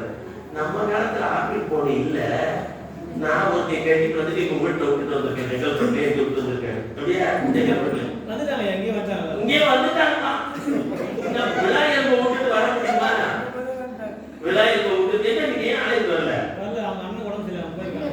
இந்த கடையில அண்ணன் ஜோப் இல்ல, இது ஜோப் என்ன அண்ணன் ஜோப் என்ன கொண்டே பார்த்துருக்காங்க. ஆலயத்துக்கு 2 மணி நேரம் வந்துட்டு போகணும். கர்த்தர் பார்த்துக்குவாரு, கர்த்தர் பார்த்துக் கொள்வார். ஒரு ஊழியக்கார சொந்த மக செத்தா, ஞாயிற்றுக்கிழமை ஆராதனை, சனிக்கிழமை நைட் செத்தோம்னா ரூம்ல வச்சு அப்படியே கூட்டி போட்டு ஆராதனை எடுத்து முடிச்ச மாதிரி அறிக்கைட்டாங்க. தேவ மனுஷன் செத்துட்டாங்க, இனி முடிஞ்ச முடியாது, செத்தவங்க மறுத்து தேவ சமூகத்தை தேவனுடைய பிள்ளைகளை உங்களை பாதப்படுத்தி கேட்கிறேன், கொஞ்சம் கனம் பண்ணுங்க. தேவ பயம் நமக்கு உண்டாங்க, பயத்தோடு நடுக்கத்தோடு சேவிப்போம். தேவ சமூகத்தை வந்து துன்மார்க்கம் அடக்கம் பண்ணப்படணும். ஆலயத்தை கட்டின சாலமோன் பார்த்தது போல ஆலயத்தின் அதிபதியாக இயேசு ஆலயத்தில் உட்கார்ந்து ஒவ்வொருத்தரை நடவடிக்கை காண்பது போல என்னை உங்களை பார்த்துக்கிட்டு இருக்காரு. ஆலயத்துக்கு வந்து நாம் விடுதலை பெற்றவர்களா போகணும், துன்மார்க்கம் அடக்கம் பண்ணப்படணும், தோல்வியானவர்க்கு முடிவு வரணும், இங்கதான் வரணும். கூனி அனுபவம் இந்த அண்ணா இருதயத்தை ஊட்டி ஜெயிச்சாலும் அகசர மேய்ப்பு புரியல, ஏமா அழுதுட்டு டேடி கொண்டு வந்தேன் காலையிலே டேடிங்க 8ஆம் நம்பர் கடைக்கு போய் கட்டி வரும்போது என்னதான் செய்யுது, ஐயோ நான் மன கிளேசம் உள்ள கட்டியா, என் சக்கரத்துக்கு 10 பிள்ளை 7 பிள்ளை இல்லை, ஒரு பிள்ளையால் ஆர்டர் கொடுத்தாங்க. அந்த வருஷம் நான் தீர்மானம் எடுக்கிறேன். என்ன தீர்மானம் எடுத்தான்னு பாருங்க, அதான் ஜெபம் கேட்கப்பட்டது. நீங்க எனக்கு கொடுத்தீங்கன்னா அந்த பிள்ளைய உங்களுக்கு கொடுப்பேன். நீங்க ஆண்டவருக்கு ஆசீர்வாதம் எதுவும் கேட்குறீங்க, மனம் வேணும், வீடு வேணும், ஆண்டவரை உமக்கா ஊழியத்துக்கு திறந்து கொடுப்பேன். பவானி சொல்லணும், எனக்கு புது கிடைச்சிச்சு, வாரத்தில் கூட்டாங்க உங்க நடத்துல வீட்டு கூட்டம், இடம் திறந்து கொடுப்பேன். எனக்கு நீங்க ஒரு நல்ல காரியங்களை பணம் தந்திருக்கீங்க, ஏழைக்கு இறக்கி கொடுப்பேன், 4 பேர் ட்ரெஸ் வாங்கி கொடுப்பேன், நானே பிரியாணி தந்து நானே 4 நாள் வச்சு நொந்து பணம் திங்காம எல்லாரும் கொடுப்பேன். இத இந்த தயார் மனசு வரணும் உங்களுக்கு. கடையில் நீங்க ஒரு உபாகமம் 12ஆம் அதிகாரம் 11 வாசல் உபாகமம் 12:11 முடிக்க. உங்கள் தேவனாகிய கர்த்தர் நமது நாமம் விளங்கும்படி தெரிந்து கொள்ளும் ஒரு இடம் உண்டாயிருக்கும். அங்கே நீங்கள் நான் உங்களுக்கு கற்பித்த யாவையும் உங்கள் சர்வாங்க தகனங்களையும் உங்கள் பலிகளையும் உங்கள் தசம பாகங்களையும் உங்கள் கை ஏறெடுத்து படைக்கும் படைப்புகளையும் நீங்கள் கர்த்தருக்கு நேர்த்துக் கொள்ளும் விசேஷித்த எல்லா பொருத்தனைகளையும் கொண்டு வந்து உங்கள் தேவனாகிய கர்த்தருடைய சன்னதி நீங்களும் உங்கள் குமாரரும் உங்கள் குமாரத்திலும் உங்கள் வேலைக்காரரும் எல்லாம் தான் கொடுக்கறதெல்லாம் காணிக்கலாம், நல்லதுதான். கண்ட இடத்துல படி செலுத்த கூடாது பார்த்துருக்க. ஆலய ஆராதனை வீட்டுல செய்ய முடியுமா? அவங்க ஐக்கிய ஆராதனை யாரும் கிடையாது, நம்ம குடும்பம் தான் இருக்கும். அது குடும்பம் இங்க இருக்கு, கண்ட இடமெல்லாம் படி செலுத்த கூடாது. அப்படின்னா தேவ சமூகத்துக்கு வந்து உங்களை நீங்க அர்ப்பணிப்பீங்கன்னா இந்த தேவ சமூகத்துல உங்களுக்கு விடுதலை உண்டாகும். கண்கள் கூட தேவ சமூகத்துக்கு வர்றதுனால என்ன ஆசீர்வாதம் தெரியுமா? நம்முடைய செத்த அனுபவங்கள் மாற்றப்படும், துன்மார்க்க அனுபவங்கள் மாற்றப்படும். ஒருவேளை கடந்த வாரத்தில் ஏதாவது நீங்க தோல்வி கண்டீங்களா, வாழ்க்கையில தவறிட்டீங்களா, சோர்ந்து போகாதீங்க. கர்த்தர் உங்களை உயிர்ப்பிக்க விரும்புகிறார். ஒருவேளை நீங்க எடுத்த தீர்மானத்தில் தோற்று போனீங்களா, ஆலயத்துக்கு நாங்கள் உண்மையா வருவோம் ஏற்கனவே வர பிரயாசப்படணும், ஆனா முடிய மாட்டேங்குது. ஆனா ஒரு உலகத்துல போய் அப்படி சொல்ல முடியல, ஆபீஸ்ல சொல்ல முடியல, நீ கப்பல கடையை போயிட்டு வா. ஒரு அம்மா ரொம்ப வேலையோடு இருந்தாங்க, ஏமா கேட்டேன், என்னமோ ஏறி விட்டு 100 நாள் வேலையா என்ன கொடுப்பாங்க, கொஞ்சம் லேட்டா போயிட்டாங்களாம், 200 ரூபாய் 200 ரூபாய் கொடுப்பாங்க, நீ கிடையாட்டாங்களாம். அந்த அம்மா கண்ணீரோட சொன்னாங்க, ஒரு 200 ரூபாய் இல்லைன்றது அவங்களுக்கு பெரிய காசு, கொஞ்சம் தாமதம் பண்ண உலகத்துல கண்டிப்பா இருக்கிறான், வேலையில பள்ளியில கண்டிப்பா இருக்கிறான், 2 நேரம் காலேஜ்ல போட்டீங்கன்னா வீட்டுக்கு போங்க கேட்ட சாத்திராங்க. நேற்று சன் நியூஸ்ல பாக்குறேன், ஒரு பிள்ளை ஏதோ ஒரு முக்கியமான பரீட்சை போகுது, நேற்று ஒரு பரீட்சை நடந்தது, ஏதோ ஒரு பரீட்சை, அதுல லேட்டா ஒரு கரெக்ட் டைம் வந்துட்டாங்க, வாட்ச்மேன் பார்த்துட்டா கேட்ட சாத்திராங்க. அவங்க தரப்புனா அந்த பிள்ளை கண்ணீர் கதாடுறாங்க. கொஞ்சம் நினைச்சு பாருங்களேன். ஆனா கர்த்தரை சம்பத்து துணியாம நினைச்சா வரும், நினைச்சா வரும், இல்லாட்ட வர மாட்டோம். ஒரு தீர்மானத்துக்கு வரும், ஒரு முடிவுக்கு வரும். கண்கள் போடுங்க. தேவ அலங்கார வாசலுக்குள்ள போகும். தேவ சமூகத்துக்கு வர்றதுனால ஒரு ஆசீர்வாதம். அலங்காரமாக அலங்கார வாசலாலே பிரவேசிக்க வந்து இருக்கிறோம். தேவனே நன்மையாலே நிரப்பிட வந்து இருக்கிறோம். அலங்கார வாசலாலே பிரவேசிக்க வந்து இருக்கிறோம். தேவபீட்டின் நன்மையாலே நிரப்பிட வந்து இருக்கிறோம். ஆராதிக்க வந்தோம், அன்பு கூற வந்தோம், யெகோவா தேவனையே. துதித்திட வந்தோம், தொழுதிட வந்தோம், தூயவர் இயேசுவையே. ஆராதிக்க வந்தோம், அன்பு கூற வந்தோம், யெகோவா தேவனையே. துதித்திட வந்தோம், தொழுதிட வந்தோம், தூயவர் இயேசுவையே. ஆலயம் செல்லுவதே அது மகிழ்ச்சியை தந்திடுதே. ஆலயம் செல்லுவதே அது மகிழ்ச்சியை தந்திடுதே. என் சபையுடனே உம்மை துதித்திடவே இருவரையும் கிடைத்திடவே. என் சபையுடனே உம்மை துதித்திடவே இருவரையும் கிடைத்திடவே. ஆராதிக்க வந்தோம், அன்பு கூற வந்தோம், யெகோவா தேவனையே. துதித்திட வந்தோம், தொழுதிட வந்தோம், தூயவர் இயேசுவையே. பலிகளை செலுத்திடவே, ஜீவ பலியாக மாறிடவே. பலிகளை செலுத்திடவே, ஜீவ பலியாக மாறிடவே. மறுரூபத்தின் இதயத்தை கண்டீரே. ஸ்தோத்திரம், ஸ்தோத்திரமே. மறுரூபத்தின் இதயத்தை கண்டீரே. ஸ்தோத்திரம், ஸ்தோத்திரமே. ஆராதிக்க வந்தோம், அன்பு கூற வந்தோம், யெகோவா தேவனையே. துதித்திட வந்தோம், தொழுதிட வந்தோம், தூயவர் இயேசுவையே.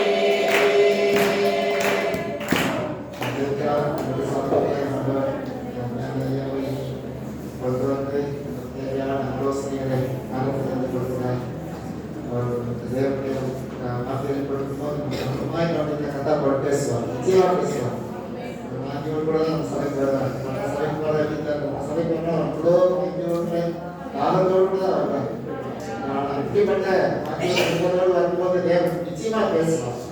நம்மளோட பேசியிருப்பாரு சொன்ன தேவ சமூகத்தில் அப்படியே ஒப்பு கொடுங்க. நம்ம பேசலாம் வார்த்தைகளுக்காக நன்றி. கடினமாக கூட இருக்காங்க வார்த்தை. நீங்க சந்தோஷமா இருக்கணும். ஹல்லேலூயா. ஆமென். அது கடினமா இருக்கும், கசப்பா இருக்கும். நீங்க அந்த சந்தோஷமா இருக்கீங்கன்னா வாழ்க்கையில வெற்றி, ஆசீர்வாதம், நிறைவு நிச்சயமாக ஏற்படுத்தலாம். நம்ம ஜெபிப்போம். தேவனே, இந்த பசுத்தமான ஓய்வு நாட்கள் நன்றி. இந்த சமூகத்தை இங்கே கொண்டு வந்ததுக்காக நன்றி. என்னோட பேசிக் கொண்டிருக்கிறதுக்காக நன்றி. கண்டித்து உணர்த்துகிற தயவுக்காக ஸ்தோத்திரம் அப்பா. ஆண்டவரே, நாங்கள் விசுவாசப்படலா இந்த வசனத்தை நிறைவோடு உங்களுடைய தெய்வீக ஆசீர்வாதத்தோடு எங்களை அனுப்பி வைக்கப்படுவதற்காக ஸ்தோத்திரம். அதை ஆண்டவருடைய வசந்த கட்டளை கொடுக்கிறோம். இப்ப மாத்திரம் மகிமை உண்டாகட்டும். இயேசு கிறிஸ்துவின் நாமத்தில் வேண்டிக் கொள்கிறோம். நல்ல பிதாவே, ஆமென். நம்முடைய ஆண்டவராகிய இயேசு கிறிஸ்துவின் கிருபை, பிதாவாகிய தேவனுடைய அன்பும், பரிசுத்த ஆவியாருடைய ஐக்கியமும், சமாதானமும், காவலும், ஆசீர்வாதமும் கூடி வந்திருக்கிற நம்மளோடு சகல பரிசுத்தமானவரோடு எப்பொழுதும் நிலைத்திருந்து காப்பதாக. ஆமென். ஆத்துமாவே கர்த்தரை ஸ்தோத்திரி, என் முழுவதுமே பரிசுத்த நாமத்தை ஸ்தோத்திரி. என் ஆத்துமாவே கர்த்தரை ஸ்தோத்திரி, அவர் செய்த சகல நன்மைகளுக்காக. ஆமென். அல்லேலூயா, அல்லேலூயா, அல்லேலூயா. ஒரு நேரம் வாழ்த்துக் கொடுங்க. ஒரு நேரம் வாழ்த்திட்டு யாராவது ஜோம் பண்ணா எனக்கு ஜோம் பண்ணி போங்க. மற்றவங்க நீங்க சாப்பாடு கொடுங்க. உணவு சாப்பிட்டு ஜோம் பண்ணுங்க. எனக்கு ஜோம் பண்ணுங்க.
சமூகத்தில் ஆனந்தமும் வளர்ச்சியில் பேரையும் இருக்கு.